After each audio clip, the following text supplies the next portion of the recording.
SIL abandoned her baby with me to live a free-spirited life. But now she's back with her new fiancé demanding her daughter back, so I showed her these papers and she freaked out. For the past 5 years, I, 32F, have been raising my husband's, 32M, niece Abby alongside my own children, as our daughter. And now, all of a sudden, my sister-in-law Riley, 25F, is back and wants me to give up custody of her so she can have her daughter back and complete her family. For the record, she was the one who had given up her baby in the beginning, and now that I'm refusing to let her take over, she's making a huge stink about it. It's become such a huge deal that I've actually started doubting myself. All of this started 5 years back when Riley got pregnant with her boyfriend at the time, but they were not serious about each other. She decided to keep the baby and he decided to leave her, and that was that. Since my husband and I are not particularly close with her, we were not really invested in the pregnancy. And then, about 2 weeks after the baby was finally gone, my mother-in-law showed up at our house and told me that she wanted me to look after the baby for a couple of weeks.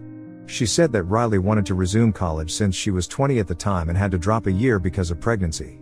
They told me that they were going to look for apartments near her campus and would be back in just a few days, so they needed my help to take care of the baby since they couldn't rely on anyone else. My husband and I love kids, and by then, we already had our son. So we agreed because we thought it was just going to be a couple of days, but then, they literally disappeared for almost 2 months.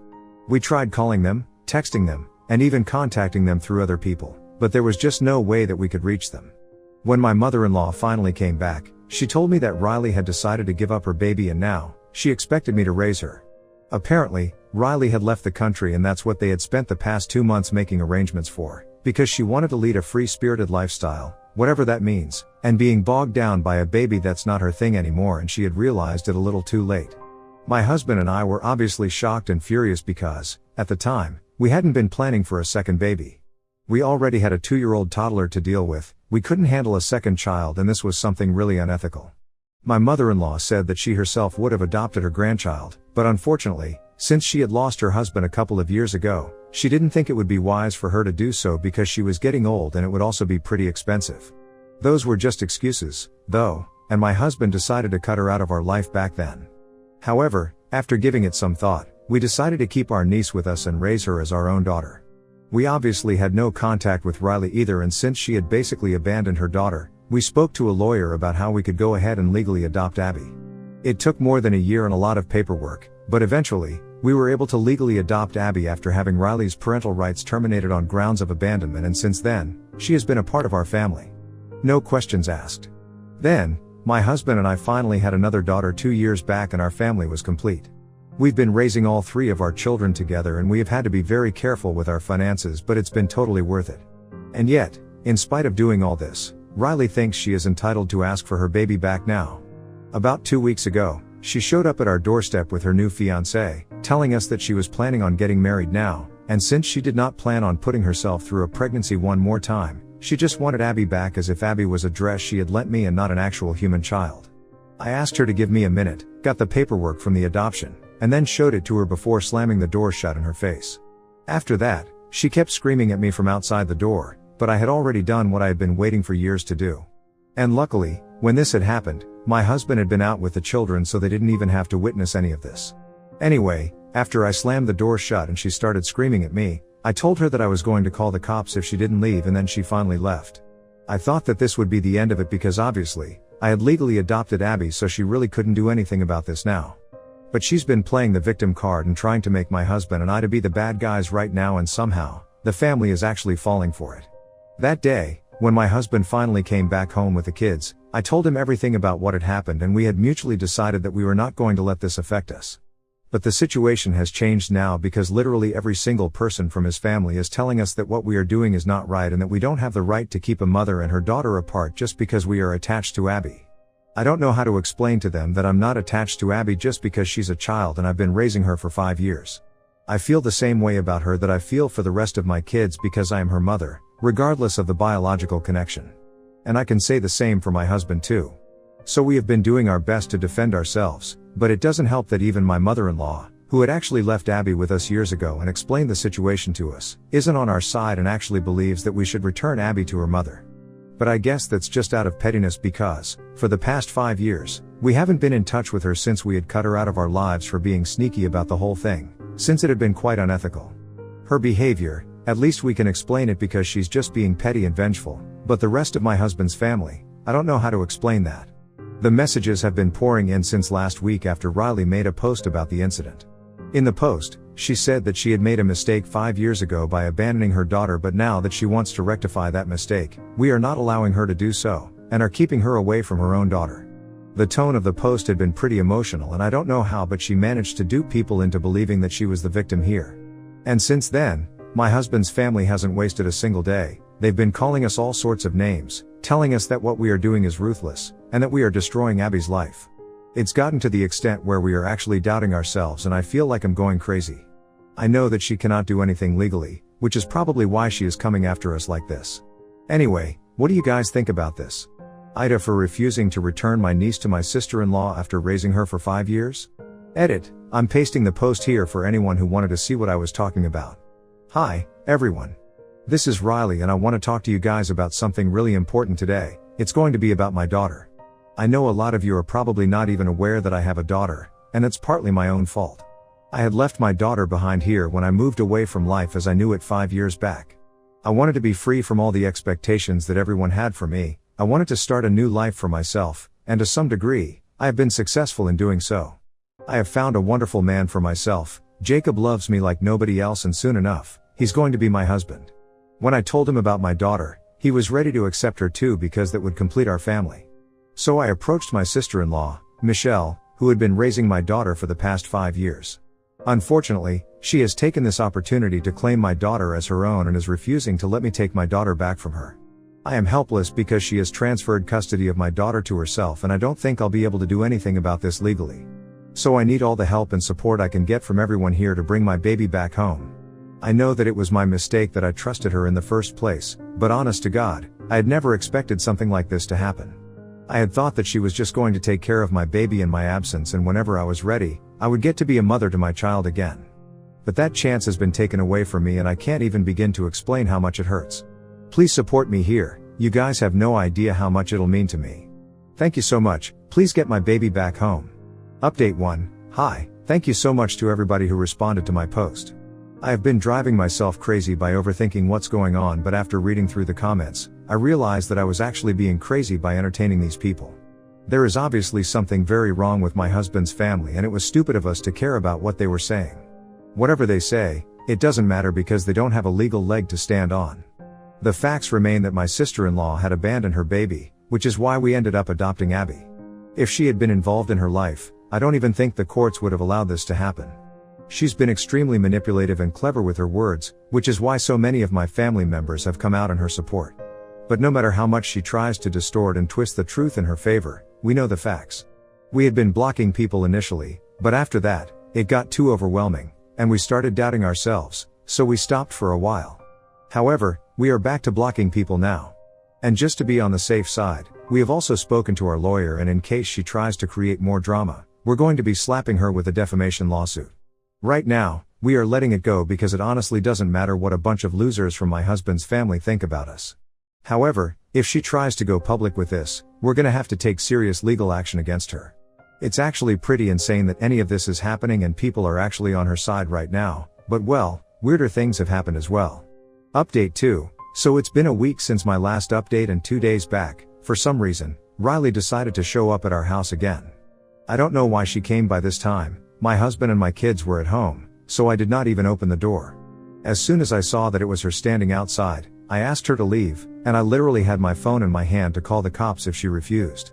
So far, we had been blocking all the relatives who had been texting us in favor of Riley, and we also blocked her everywhere, so she wouldn't be able to contact us. Basically, we had no idea what had been going on with everyone else because, as they say, ignorance is bliss. I guess that's why she took the trouble to show up in person, and when I told her to leave, she told me that she just wanted to see Abby just once. After all, Abby was her biological daughter, and if she couldn't take her with her, the least I could do for her was allow her to catch a glimpse of how she looked now. Her voice sounded like it was about to crack, like when people are about to cry, but I was not falling for that. I told her that I was not going to allow her to even see Abby anymore because she had lost that right when she left her with us for a free-spirited lifestyle. Besides, after all the rubbish that she had posted online and the way she had sent her entire family after us, she had no right to even speak to us. So I gave her one last warning to leave, and instead, she started begging me not to do this. But I didn't care. I told my husband what was going on, so he took the kids to the nursery and I called the cops. We just didn't want the kids to get to know that any of this was happening, so he played with them while I handled the cops and she was escorted off our property. She went away quietly, without any drama, which was quite suspicious because I really didn't think that was going to happen, since while we were waiting for the cops to arrive, she kept begging me to let her see her daughter and promised me that she would go away and never bother me again if I just let her see Abby once. Anyway, after she left, my husband and I had a talk, but unfortunately, we realized that we couldn't stop her from showing up. We could file a restraining order against her, but that's the most that we could do, and even then, we couldn't ensure that she would never show up again. Moving away was not happening, especially in this economy when rent is so expensive. Luckily, my father-in-law had bought us this house and it also meant a lot to us sentimentally, so we didn't want to move. We just have to deal with it, I guess. Update 3. Hey, so I received a lot of comments on my last post calling me heartless. All because I didn't allow Riley to see Abby, and it's fascinating how people are calling me heartless right now, even though it was really who had abandoned her baby and left to move to another country, so she could live freely. And then after that, she's come back after 5 years without any contact in between, with no concern for her baby's well-being, and now, all of a sudden, she can't wait to be a mother again? Not to mention how idiotic her behavior has been ever since she came back, how she has been playing the victim on social media and sending her relatives after me. It's really difficult to feel sorry for somebody like that, and I really don't feel sorry for her at all. Besides, I had thought of all the possibilities and after that, I had declined. The biggest thing that I have been worried about is that she might have blurted something out in front of Abby, and then, I would have to explain to a 5-year-old things that she has no business knowing at the moment. It's just not necessary to create all the drama, and that's why I asked her to leave. I don't think I'm the heartless one here at all, and whoever left those comments really needs to reevaluate what they think. Anyway, now that that is out of the way, I want to talk about what happened recently. And I think after hearing me out, whoever had been calling me heartless for not letting Riley see Abby will change their mind too, because she's obviously unstable. Last week, I refused to let her see Abby, and a couple of days ago, she decided to take matters into her own hands and started stalking us. At first, neither my husband nor I were suspicious, but then, we started noticing that every time we would go out, there was the same car trailing us all the time. It didn't take much for us to figure out that it must have been Riley, and a couple of days later, we decided to confront her.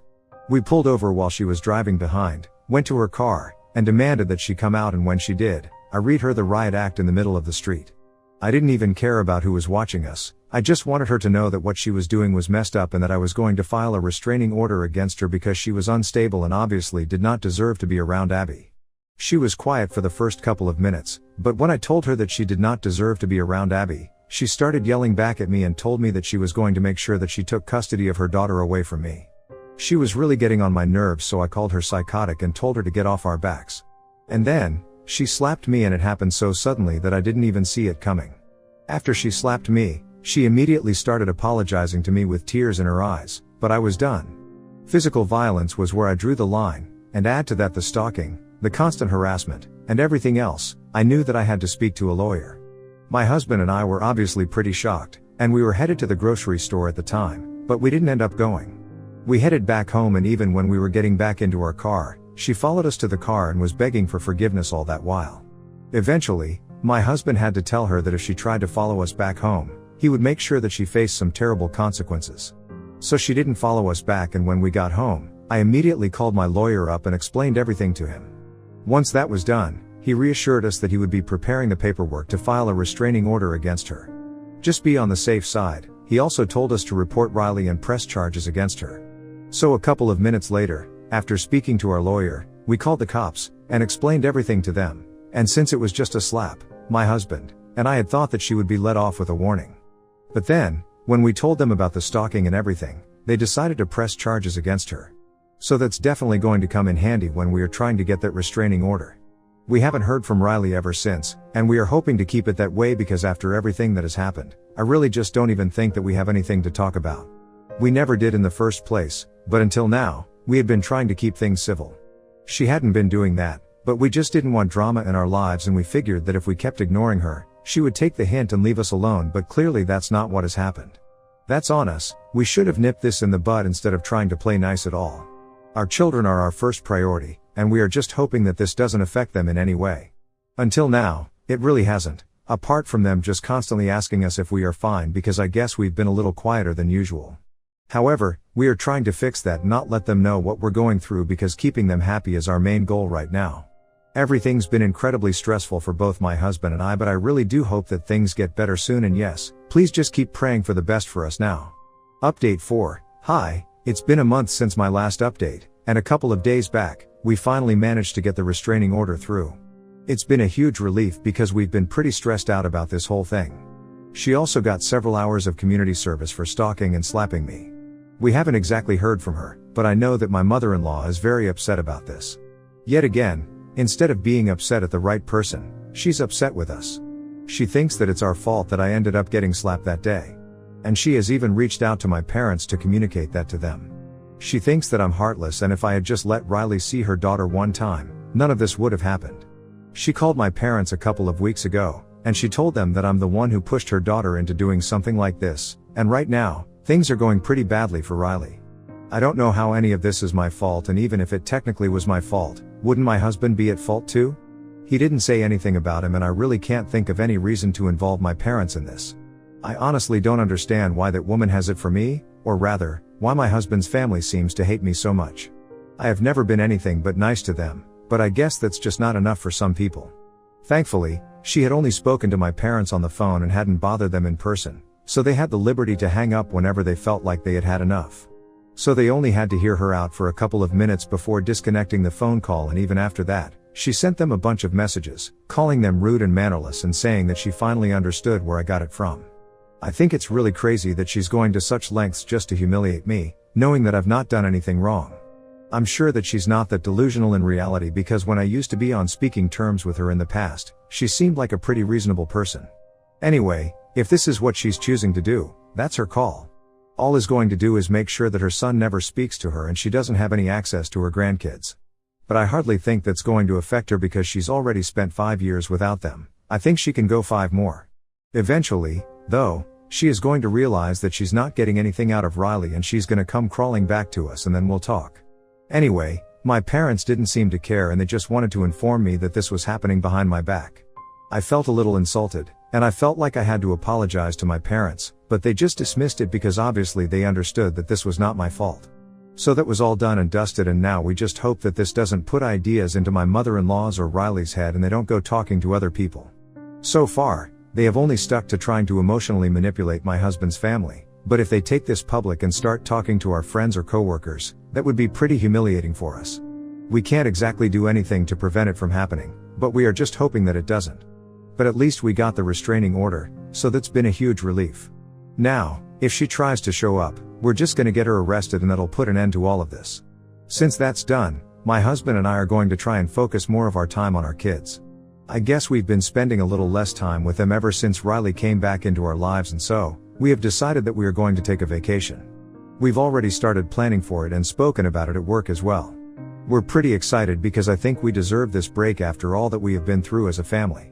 So well, let's see how that goes, and I think that's about it for me right now.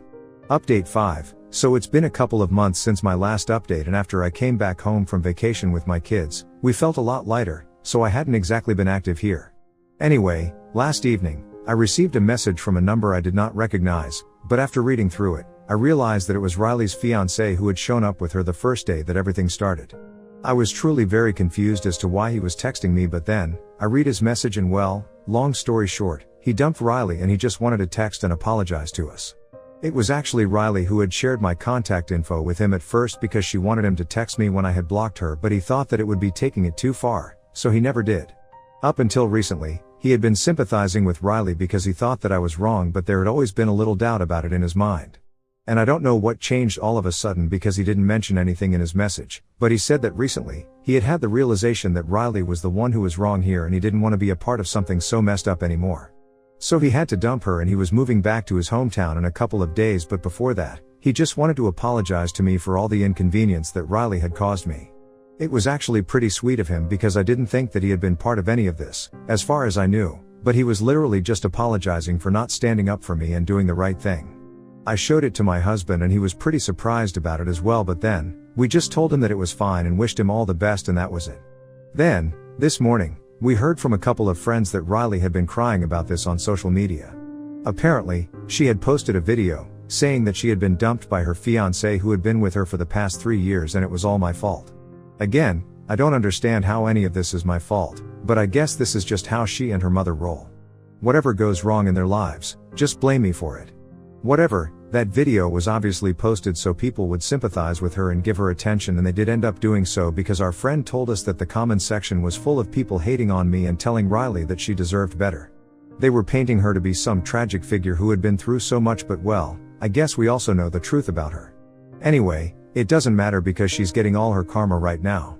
Update 6, my last update was just a couple of weeks back and I didn't think I'd be back here so soon, but what I found out is hilarious.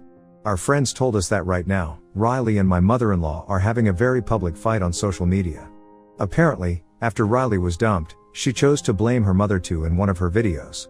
I guess after blaming me for a couple of days, she realized that I was not going to respond, so she chose to start blaming her mom. She claimed that apparently her mother was the one who had made her give up her baby to me, and now, she was equally at fault for the situation at hand. Her fiancé leaving her is apparently everybody else's fault now, and it's hilarious how she's dodging accountability. I guess she is in denial right now. But she can't run away from the truth forever, someday she'll have to accept her own faults. Until then, though, she can definitely go on blaming her mom for everything because the way they are fighting online right now is hilarious.